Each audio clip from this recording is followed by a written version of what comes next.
February always feels like such an in-between month, doesn't it? The holidays are behind us, but spring still feels like just out of reach.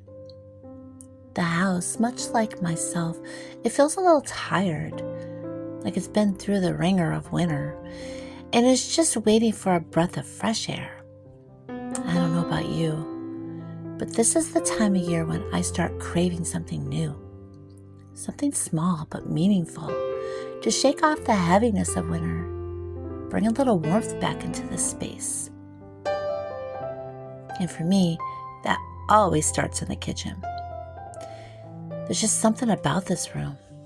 It's the heart of the home, the place I go to reset, to create, to slow down.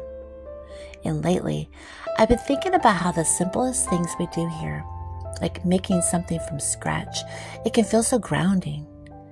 It's not about being fancy. It's about doing something with your hands, something intentional, something real.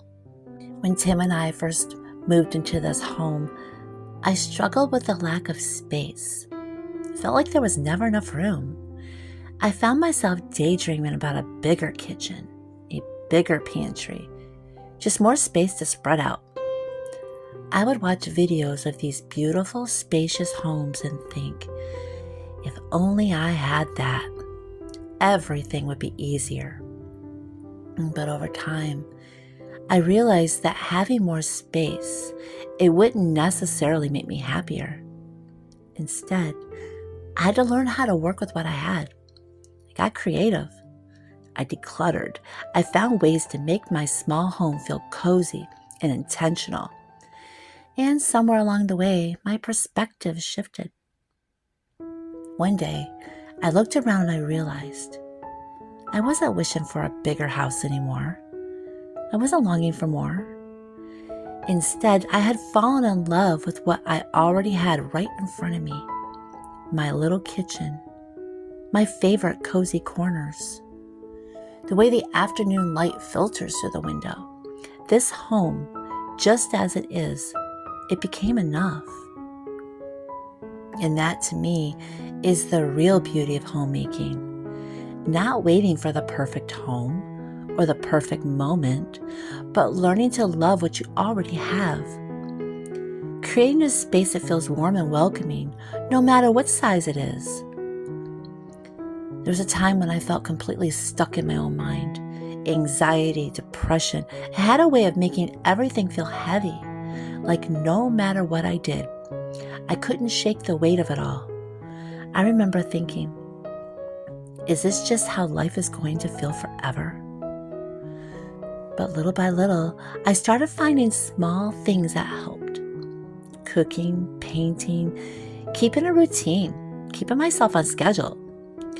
Things that gave my days just a little bit more structure, a little bit of comfort. First, it didn't feel like much.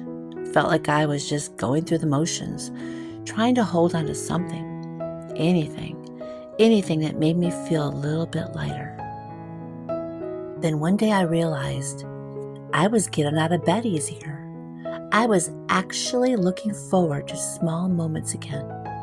And it hit me. I am not where I started anymore. The shift was slow, almost unnoticeable, but it was happening. And honestly, that's how a lot of things in life work. We don't always see change right away, but that does not mean it's not happening. Like when you're making butter. At first it feels like nothing's happening. You're shaking, mixing, stirring, and you start wondering, is this even working? But then slowly it starts to change. Okay, let me walk you through it. You start with heavy cream, nothing fancy, just the kind that you'd use for whipped cream or coffee.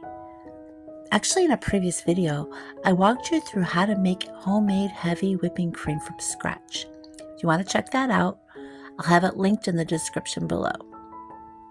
Once you have your cream, pour it into a jar or a mixer, and for a while, it's just cream. It gets thick, kind of like whipped cream at first. Then if you keep going, something amazing happens. It separates. The buttermilk pulls away from the solids, and suddenly you've got butter. It's kind of magical, honestly. It got me thinking, so much of life is just like that. You know those seasons where you're putting in the work, doing everything you can, but it feels like you're getting nowhere. Maybe it's keeping up with the house, trying to build a new habit, or just getting through a hard season. You can feel like you're stuck, like nothing's changing. But then little by little, things start to shift. You look back and you realize, not where I started before. Making butter is kind of a reminder of that. It's proof that change is happening, even when we can't see it right away. That's the best things in life, the things that feel the most meaningful. They're not always the fastest or the easiest. They're the things we pour a little love and patience into, and in the end, they're always worth the wait. That's the thing about slow, intentional living. It teaches us to appreciate the journey instead of rushing to the outcome. That's what's true in homemaking too. I used to struggle with feeling like I just wasn't doing enough as a homemaker. I'd clean one room, and by the time I turned around, another space was messy again. It felt like this never-ending cycle. And I'd ask myself, is this even making a difference?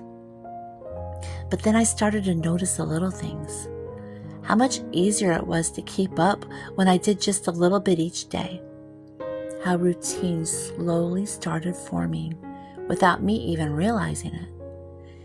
And one day, I walked into my kitchen and I saw that everything was already in order, without a huge effort. That's when it hit me. I am not where I was before. That's what homemaking's all about for me. It's not about getting it all done at once. It's about the small, everyday moments that make a house feel like a home. It's like the way the kitchen feels and smells when something's baking in the oven. The sound of the washing machine running in the background. It's weird. It's weirdly comforting, isn't it? Even the warmth of a candle in the evening, or the way the light hits the windows in the afternoon. Those little things, they add up.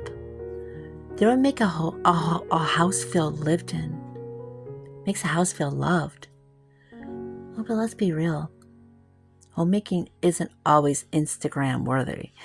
There are days when I look around and I think, why does everything feel so chaotic? Like, how is there always something to clean or organize? And sometimes I get so overwhelmed. I start wishing for a bigger space or more storage or just less mess.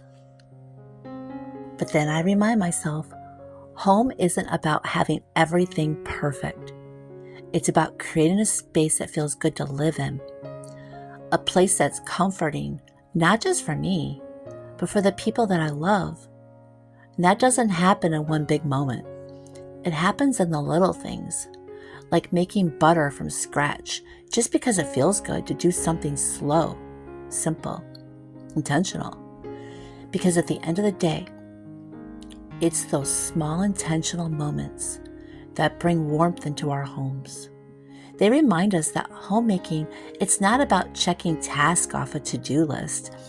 It's about creating a space filled with love, care, and a little bit of everyday magic. And that's what February is teaching me. To use what I have, to slow down, to savor what's here, to see my home with fresh eyes, even when it feels a little tired after winter. So if your home feels a little dull right now, or if you're like me and you're counting down the days until spring, start small.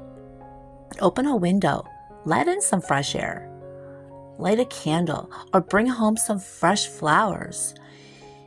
Maybe even try making something from scratch, like butter or bread or a simple soup. Let your hands work.